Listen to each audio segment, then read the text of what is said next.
the way he is running, he's running. आप भाग क्यों रहे हैं? ऐसा क्या किया जो आप भाग रहे हैं? You can see these MLAs are running. नमस्कार, आदाब, सत श्री अकाल, जय भीम, जोहार।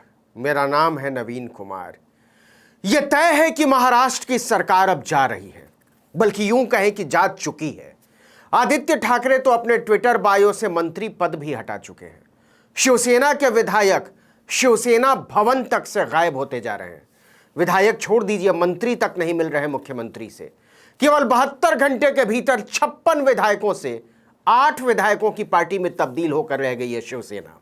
उद्धव ठाकरे और शरद पवार दोनों ने इस बार एक तरह से हथियार डाल दिया है।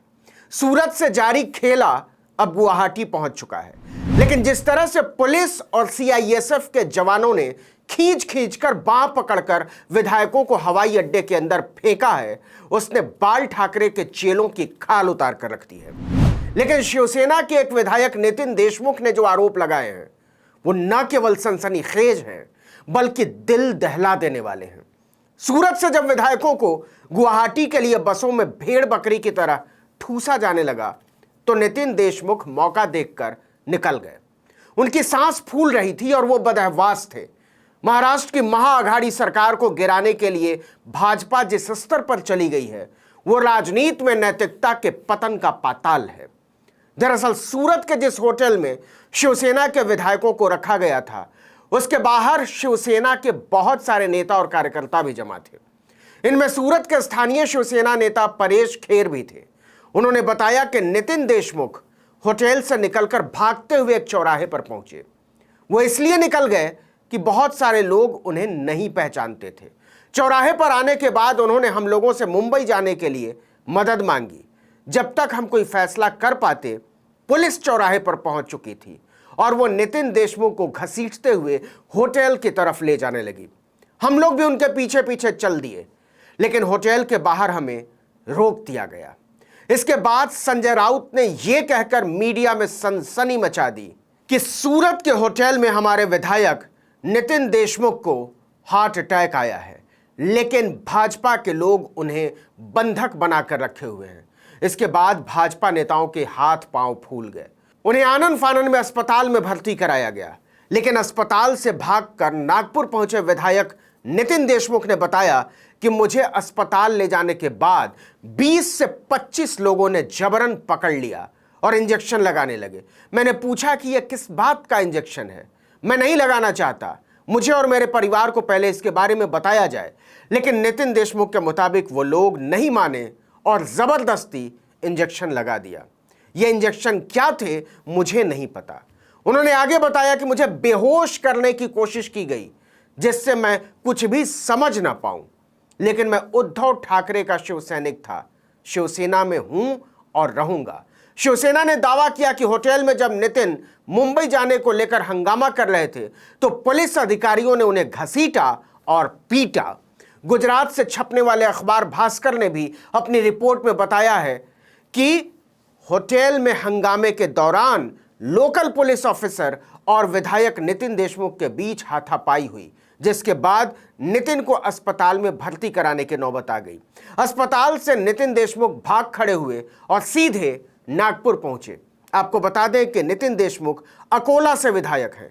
एक दिन पहले ही नितिन देशमुख की पत्नी प्रांजलि देशमुख ने अकोला पुलिस थाने में अपने पति की गुमशुदगी की शिकायत दर्ज कराई थी। प्रांजलि ने शिकायत में लिखा था कि उनके पति 21 जून की सुबह मुंबई से अपने घर आने वाले थे, लेकिन 20 जून की शाम से ही उनका फोन नहीं लग रहा है। मेरे पति लापता हो गए हैं और उनकी जान को खतरा है।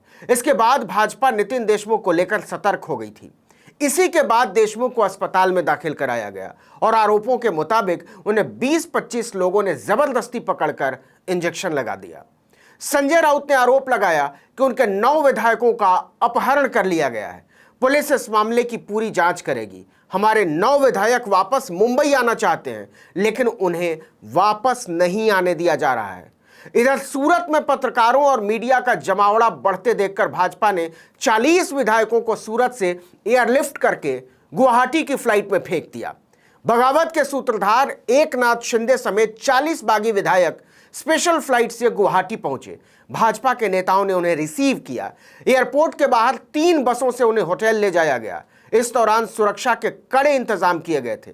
असम के मुख्यमंत्री हिमंता बिस्वा शर्मा खुद इस बगावत की मॉनिटरिंग कर रहे हैं।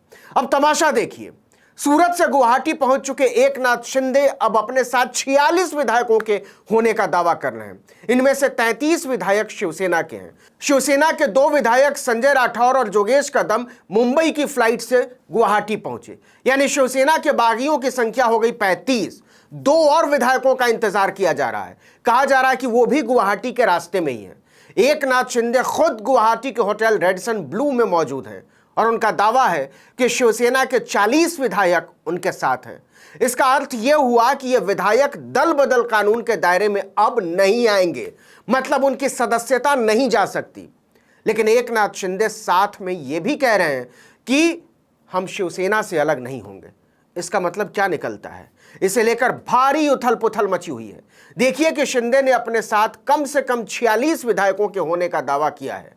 उन्होंने कहा है कि हमने महाराष्ट्र सरकार से समर्थन वापसी की चिट्ठी पर सारे विधायकों से हस्ताक्षर यानी दस्तखत करवा लिए हैं। इन सभी विधायकों से राज्यपाल वीडियो कॉन्फ्रेंसिंग के जरिए जुड़ेंगे।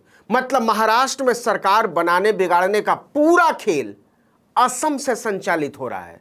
अब उद्धव ठाकरे की पूरी कोशिश है कि बचे हुए विधायकों को किसी तरह से बचा लिया जाए टूटने से। इसलिए शिवसेना ने अपने 12 विधायकों को मुंबई के एक होटल में शिफ्ट कर दिया गया है। एकनाथ शिंदे को हटाकर बनाए गए शिवसेना विधायक दल के नेता अजय चौधरी का कहना है कि पार्टी ने 12 विधायकों को लोअर परेल के सेंट रेजीज होटल में शिफ्ट कर दिया है। किसी को भी उनसे मिलने की इजाजत नहीं है। दूसरी तरफ एनसीपी प्रमुख शरद पवार के मुंबई आवास पर सुबह से ही पार्टी के नेताओं का तांता लगा रहा। सुप्रिया सुले भी मुंबई पहुंच गई और अपने विधायकों के लगातार संपर्क में बनी हुई हैं। अभी तक एनसीपी से केवल 1 विधायक के टूटने की खबर है। महाराष्ट्र विधानसभा में पार्टी के कुल 53 विधायक हैं। विधान परिषद चुनाव में बुरी तरह से मात खाने वाली कांग्रेस ने भी अपने कील कांटे दुरुस्त करने शुरू कर दिए हैं। सोनिया गांधी ने अपने लोगों को टूटने से बचाने के लिए कमलनाथ को महाराष्ट्र भेजा है। कमलनाथ ने मुंबई पहुंचने के बाद कहा कि गठबंधन सरकार को कांग्रेस और एनसीपी का पूरा समर्थन है। पवार भी अपना समर्थन जारी रखेंगे। उम्मीद है बागी महाराष्ट्र को झटका नहीं देंगे। लेकिन कमलनाथ भी जानते थे जब वो ये बोल रहे थे कि हालात हाथ से बाहर जा चुके हैं और अब इसे संभाला नहीं जा सकता। इस वीडियो में इतना ही, लेकिन अगर आपने आर्टिकल 19 इंडिया को अब तक सब्सक्राइब नहीं किया तो फौरन कर दीजिए।